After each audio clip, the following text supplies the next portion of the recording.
सरकार है तो डबल इंजन की सरकार, जो गरीब के लिए कानून लाए गए थे, जो गरीब के लिए उसको आगे बढ़ने के लिए जो योजनाएं लाई गई थी, उनके सबको चेंज करने जा रही है।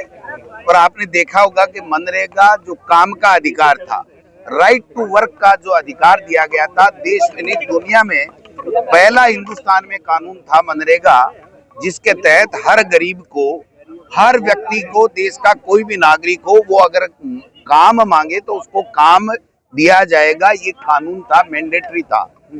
आज उसका नाम ही परिवर्तन नहीं किया, बल्कि उस कानून की जो मूल आत्मा थी कि हर व्यक्ति को काम का अधिकार है, कॉन्स्टिट्यूशन के मुताबिक वो काम मांग सकता है, उसको खत्म कर दिया गया। 60-40 का रेशियो करके और स्टेट के ऊपर भार बढ़ा दिया गया। स्टेट के पास फंड नहीं होगा।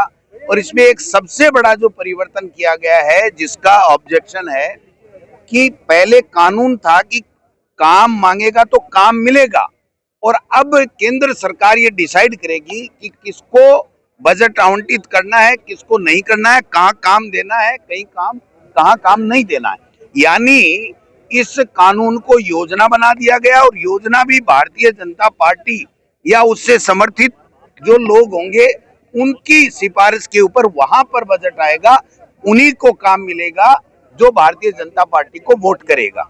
तो इससे बड़ा दुर्भाग्य क्या हो सकता है? आम व्यक्ति, गरीब व्यक्ति जो अपना जीवन यापन कर रहा था, जिसका जीवन स्तर सुधरा था इस कानून के बाद में, और पूरी दुनिया में इसकी वाहवाही हुई थी कि हिंदुस्तान एक ऐसा प्रदेश है जहां राइट टू एजुकेशन के बाद में राइट टू वर्क मिला है। और राइट टू वर्क के साथ साथ आपने देखा होगा कि राइट टू फूड का कानून लेकर के आए थे। इन्होंने राइट टू फूड को भी एक तरीके से खत्म करने का प्रयास कर रहे हैं, षड्यंत्र कर रहे हैं। राइट टू एजुकेशन में न्यू एजुकेशन पॉलिसी ला करके राइट टू एजुकेशन को भी ये लोग वहाँ कमजोर कर रहे हैं। और अब राइट टू जो वर्क था उसको उन्होंने इस तरीके से खत्म करने का काम किया है। ये नाथूराम गोडसे के अनुयायी हैं। ये नाथूराम गोडसे के अनुयायी महात्मा गांधी की न तो विचारधारा से इत्तेफाक रखते हैं, न महात्मा गांधी को पसंद करते हैं। ये बांटो राज करो, तुष्टीकरण की नीति इनकी मूल नीति है, और तानाशाही इनका मूल मंत्र है। उसके ऊपर ये काम करते हैं, तो उसका ये विरोध है। और अजमेर जिले से, यहाँ से हमने आज शुरुआत की है, पूरे प्रदेश में ये आंदोलन हो रहे हैं, धरने प्रदर्शन हो रहे हैं, लोक लेवल पे होंगे, मंडल पे जाएंगे, बूथ पे जाएंगे। और मैं समझता हूँ कि जल्दी ही हमारे अखिल भारतीय कांग्रेस कमेटी की बड़ी बैठक बुला करके हमें आगे इस संघर्ष को कैसे तेज करना है, इस दिशा में कि जो रोड मैप तैयार होगा एआईसीसी के द्वारा, उसके ऊपर हम लोग काम करेंगे। ये जो काम का अधिकार छीना गया है, गरीब का निवाला जो छीना गया है, ताकत के साथ में लड़ाई लड़ेंगे और इनको मजबूर होकर के वापस इसको लाना।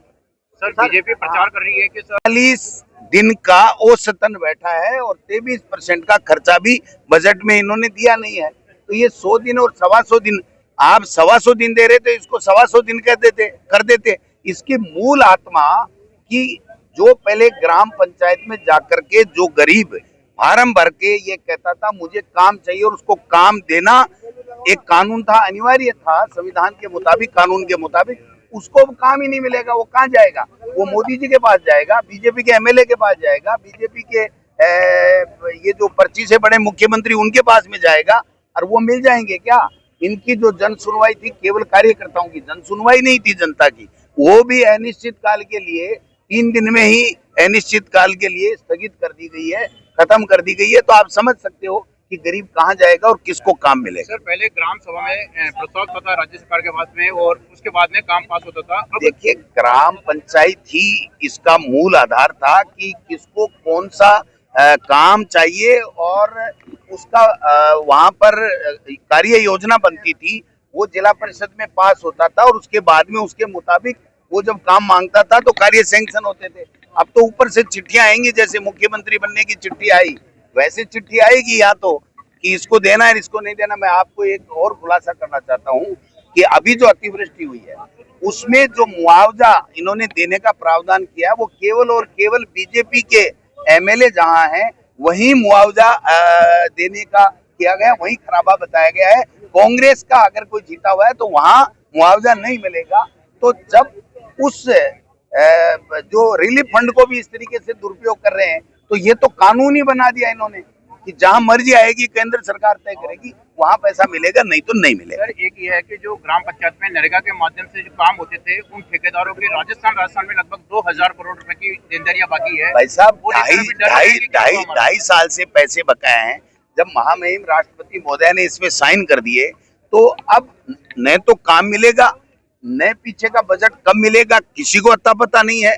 किसी अधिकारी से, हम कलेक्टर से, सीओ से बात करते हैं तो वो कह रहा है भाई साहब नरेगा तो भूल जाओ, काम की बात भूल जाओ, पीछे का पेमेंट तो भूल जाओ। तो मैं समझता हूं कि ये जो गरीबों के ऊपर इसने एक तरीके से वार किया है, उनके हक के ऊपर वार किया है, ये बहुत ही दुशासी कदम है, ये निंदनीय है और इसका हम लोग पुरजोर शब्दों में विरोध। सर एक स्टेशनरी पे जो खर्चा आएगा उसका कितना खर्चा लगभग? मैं आप स्टेशनरी की बात रहे हो, योजना ही बंद हो गई ना, इनको छपानी ही नहीं है, इनको कोई छपाना ही नहीं है।